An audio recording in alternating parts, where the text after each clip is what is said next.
Board exam में 95+ % score करना कोई लक नहीं होता है, इसके पीछे होती है स्ट्रेटेजी, जो आज के इस वीडियो में मैं आप लोगों को बताने जा रही हूँ। तो एंड तक की इस वीडियो को मिस नहीं करेंगे, पूरा वीडियो जरूर देखेंगे, क्योंकि 7 स्टेप्स में मैं आपको पूरी स्ट्रेटेजी और प्लान बताने वाली हूँ कि जो टॉपर्स बच्चे हैं किस स्ट्रेटेजी को फॉलो करते हैं। तो ध्यान रखना है आप लोगों को यहाँ पर कि एग्जाम में सक्सेस का जो फॉर्मूला है, आपकी कॉन्सेप्ट क्लैरिटी अच्छी होनी चाहिए, आपकी राइटिंग स्किल अच्छी होनी चाहिए, और आपका प्रेजेंटेशन अच्छा होना चाहिए, और आपका टाइम मैनेजमेंट अच्छा होना चाहिए। इन पर बेस्ड ही हम 7 पॉइंट्स यहाँ पर डिस्कस करने वाले हैं।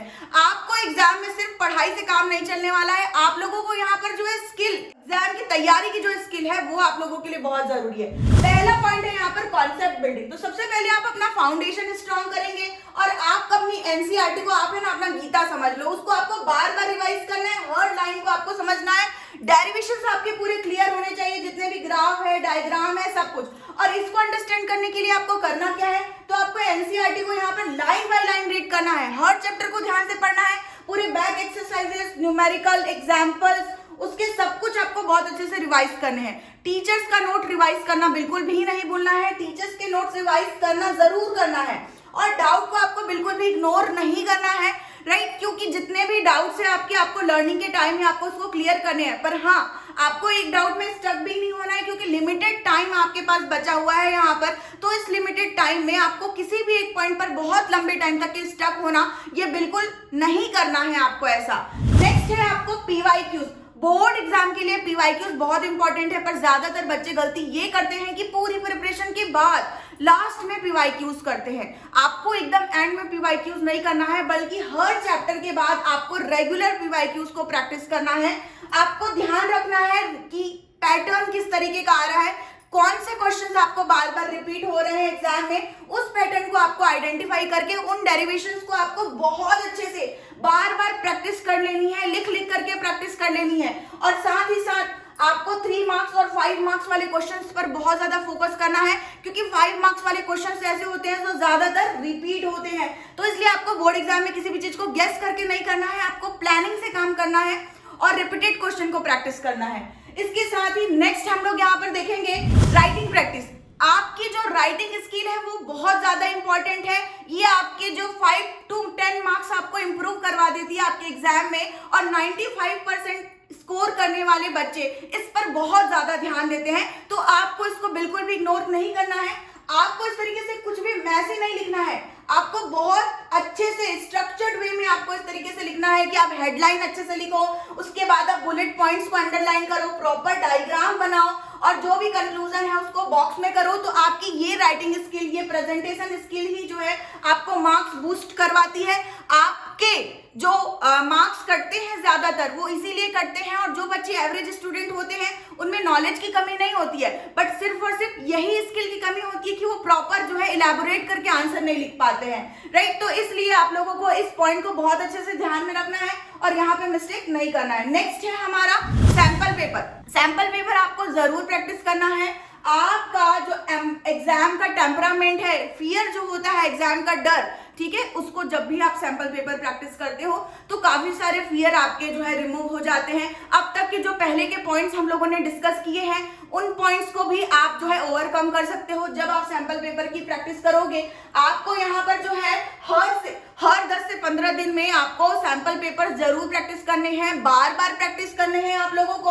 और इसके अलावा आपको 3 घंटे कंटिन्यूअस सीटिंग की भी यहाँ पर हैबिट जो है वो बन पाएगी, और रियल एग्जाम जैसा आपको एनवायरनमेंट मिले, इसके लिए आपको बिल्कुल एकांत में, अकेले में आपको ये सैंपल पेपर प्रैक्टिस करना है। टाइमर ऑन कर लो, 3 घंटा एक पेपर उठाओ, 3 घंटे की राइटिंग प्रैक्टिस करो, और इसके पहले जो 3 पॉइंट्स में हम लोगों ने कवर किया है उन सारी स्किल्स को यहाँ पे जरूर यूटिलाइज करो।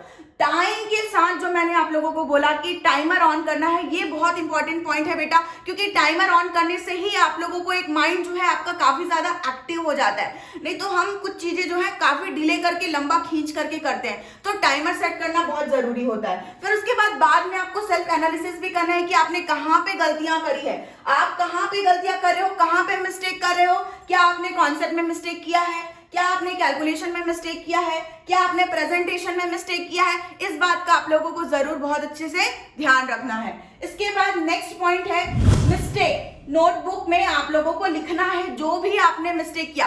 अच्छा देखो, 2-3 सैंपल पेपर करोगे तो वहां पर आप है ना बार बार एक कुछ कॉमन मिस्टेक करोगे, तो आप है ना अपनी कॉपी में वो पॉइंट नोट कर लो कि कहाँ पे आप बार बार कॉमन मिस्टेक कर रहे हो, किस टाइप के क्वेश्चंस में आप लोगों से जो है गलती हो रही है। लाइक जैसे कि ग्राफ वाले क्वेश्चंस में बच्चे गलती कर जाते हैं, या फिर फॉर्मूला को जब जो है अलग तरीके से मॉडिफाई करके आप लोगों को ऑप्शंस में दे दिया जाता है, आप एमसीक्यूज में वहां पे गलती करते हो, तो उन सब चीजों को आप लोगों को नोट डाउन कर लेना है। कौन से फॉर्मूला आपके लिए कंफ्यूजिंग है, लाइक सिमिलर टाइप के कई बार फॉर्मूलाज होते हैं, उन फॉर्मूलाज में ज्यादातर बच्चे कंफ्यूज हो जाते हैं। तो अगर आपका बेसिक क्लियर रहेगा तो आप वहां पर कंफ्यूज नहीं होगे, तो उस पॉइंट को पहले से लिख लो।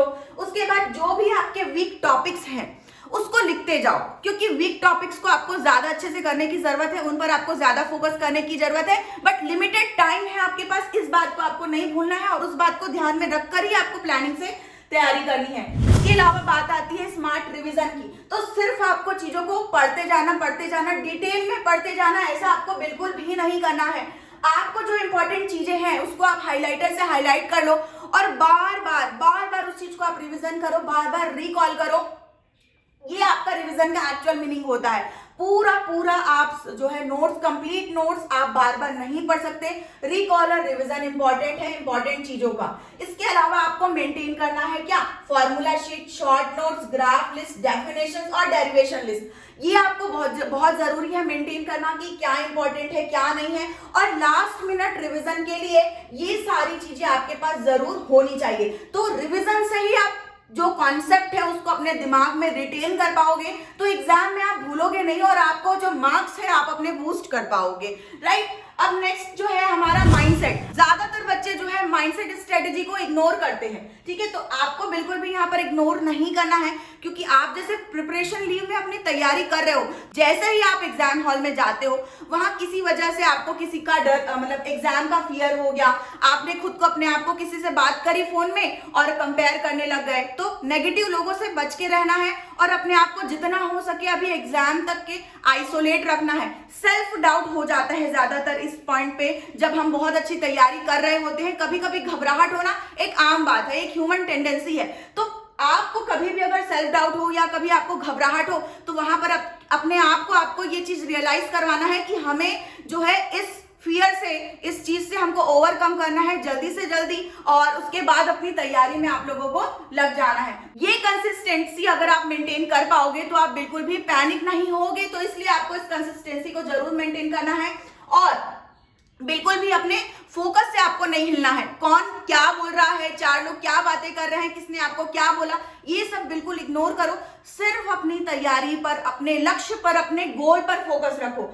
कॉन्फिडेंस बहुत जरूरी है जब आप इस तरीके से स्ट्रेटेजिक प्लानिंग के साथ तैयारी करते हो और सारे इंपॉर्टेंट क्वेश्चंस की अच्छे से प्रैक्टिस कर लेते हो, तब जाकर ही आपका कॉन्फिडेंस बूस्ट हो पाता है।